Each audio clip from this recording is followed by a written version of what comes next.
Sa iba pang balita, paiigtingin naman ng Department of Health ang monitoring ng Bureau of Quarantine laban sa Mpox. Nilinaw rin ng Health Department na iba ang pagkalat ng Mpox kung ikukumpara sa COVID-19 na pinangangambahan ng publiko na maulit-ulit. Ang balitang yan tinutukan ni Kyle Bulias.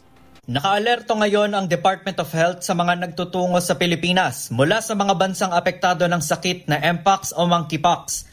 Ayon kay Health Secretary Ted Herbosa, paiigtingin pa ang monitoring ng Bureau of Quarantine para mapigilan ang pagkalat ng virus sa bansa.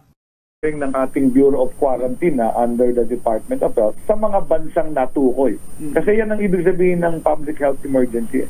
Ibig sabihin nun, may isang bansa na merong epidemya, kaya yung mga bansang kapaligid nila dapat magbantay. Okay. So, ano nang heightened awareness yan, saka honesty system lang yan. Kung Pilipino ka, kung galing ka doon, nagkaroon ka ng close contact sa taong, sabi niya may Mpox o hindi mo alam, no? Parang simptomas ng Mpox. Dapat magdeklara ka sa ating quarantine para ma-isolate ka namin at hindi dumami yung, lalo na yung bagong clade. Tinatawag na bagong clade, kaya natakot ang World Health Organization. It's clade 1B. Mpox virus pa rin, pero mas infectious at may namatay na doon sa Democratic Republic of Congo. So, nakahanda lang tayo, naka-alert tayo. Naka-alert tayo. Ipinaliwanag naman ni Herbosa na kaiba ang pagkalat ng sakit na Mpox kung ikukumpara sa COVID-19 na kumakalat sa hangin.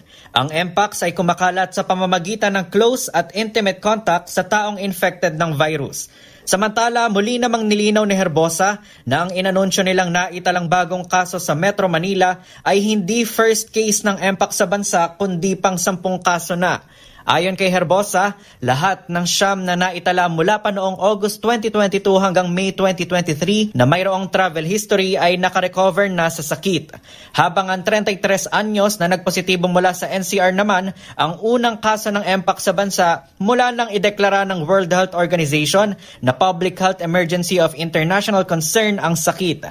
Ito rin anya ang unang kaso ng Mpox sa bansa na walang travel history. Sabi ng kalihim, 60 katao na ang binabantayan nila ngayon na nakasalamuhan ito kasunod na nagpapatuloy nilang contact tracing. Para sa MBC TV Network News, ito si Kyle Bulias. Una sa Pilipinas, una sa Pilipino.